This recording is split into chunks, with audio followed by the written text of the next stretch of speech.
Hey, I'm Ken from Starke Yacht Care, and today I'm going to show you how to properly compound and polish your gel-coated surface on your boat. Alright, so generally when you have an oxidized boat, the surface is going to be kind of hazy, just like this gel-coated board that we have before us. This is actually sanded to 1,000 grit. So the good news for those of you out there, if you have a boat that's so severely oxidized, you're going to need to do some sanding steps. And if you are curious on how to do that, there'll be a link down in the description below to walk you through on how to properly sand your boat. But as of right now, we have this surface sanded with 1,000 grit dry. The first step of all of it is using a rotary machine with a white wool pad. That's going to do the deepest cut that you're going to get. It's going to remove those scratches, going to remove that oxidation. Make sure that you use a rotary with a wool pad. Don't attack oxidation with a random orbital or dual action polisher, okay? Definitely move into a rotary machine.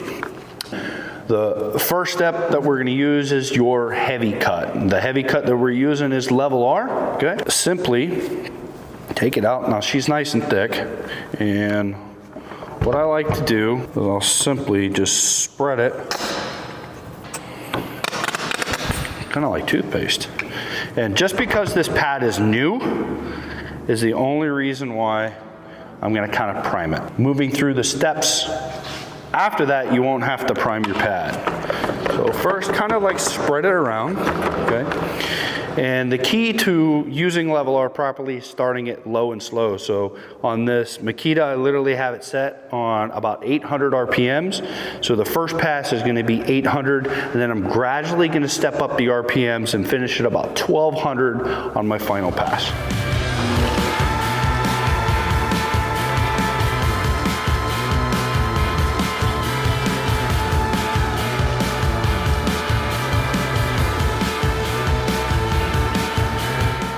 Completed my first pass. I'm going to kick the speed up just a little bit. The reason why you want to do that is level R is a hybrid compound. So it has diminishing and non-diminishing abrasives built into it. And essentially, if you just go too fast right at the beginning, it's just going to break down to more of its polishing stage.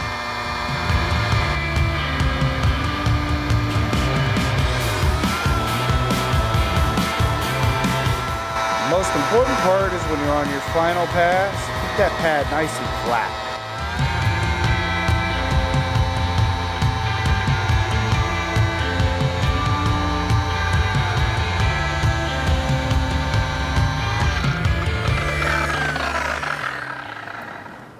Make your passes, just wipe off the remaining compound. All right, so now we're done with the heavy cut stage. One thing you don't want to do is stop right here. We need to move on further, even though this gloss you can see right now looks amazing, okay? But if you take a look in the light, which I have here, you can see how it kind of has holograms in it, okay? And that is just simply the action of the machine itself. Plus, there's some scratches that you see there. That's from the heavy cut, but we're going to be able to remove that and refine it in the next step.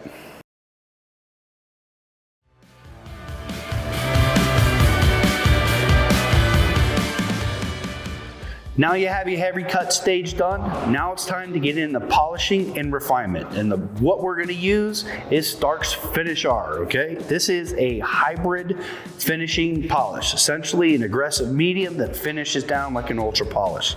We like to call it the step skipper. This is an amazing product. Now, what it's best paired with is a long throw polisher of your choice and the Starke money pad, which is 100% wool polishing pad. We have to prime the pad first, and we're only doing this just because this is a newer, fresh pad. And with these wool pads, it's a little different than the way you would do it with a foam pad.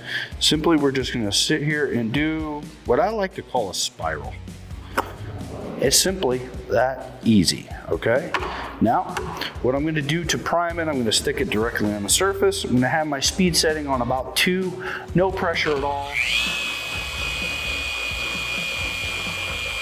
Give it roughly about 10 seconds or so.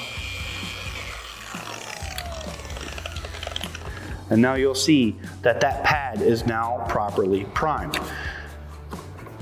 Now moving on to your section, this section is a lot smaller than my normal working section, but for the sake of the video, so you know, we like to do about 4 pea-sized dots, just like that. It's gonna be enough product for you to be able to polish the section that you're working with. So there, just gonna kind of spread it around, a little bit of dab like that. Again, the machine's still on 2. Spread the product on 2. Now I'm gonna go roughly about 5 to 5.5, and when I'm pushing down, I have about 5 pounds of pressure. So generally about 5 pounds of pressure when you're pushing down. And then I'm literally just gonna do some overlapping sections. I'm gonna make about 4 passes, and that should be enough.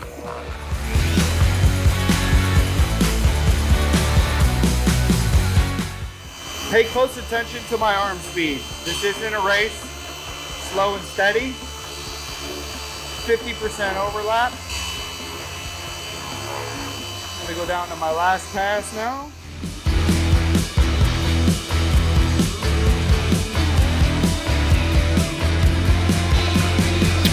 And from there, you just wipe off the residue and you're done.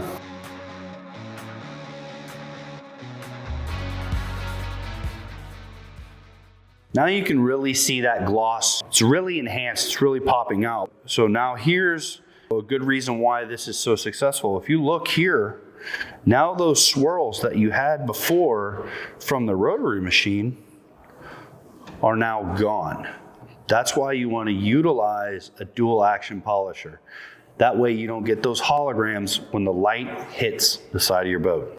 We're going to show you how to properly use HyperHold Pro.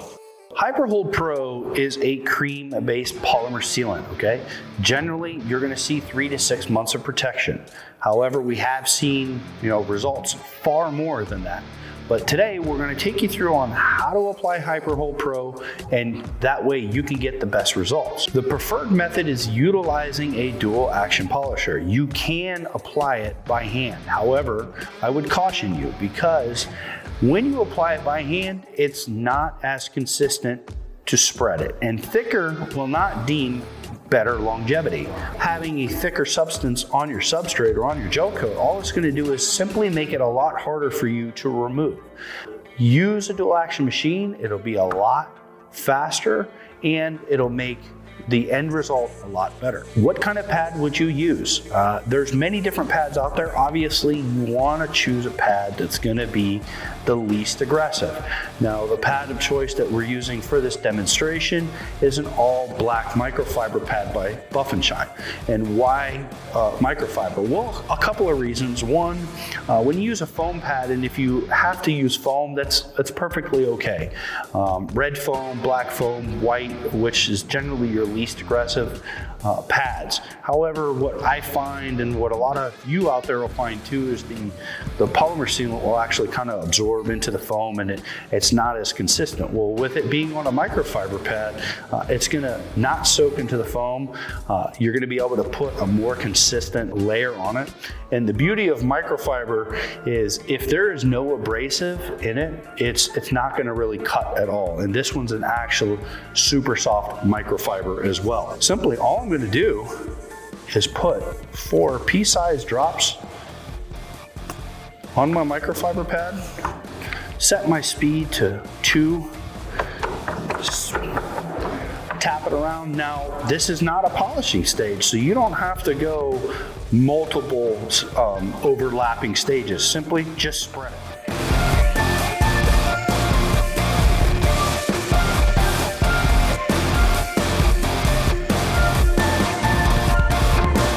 And now, all you need to do is wait about 20 to 30 minutes for it to dwell on the surface, because it actually has SiO2 in it. You want it to absorb into the pores of the gel coat. That way you get the best protection. Now that it's sat for about a half an hour, you just simply wipe it off. And what you'll see is it is super easy to wipe off. You'll have a super high gloss. And now your gel coated surface is protected.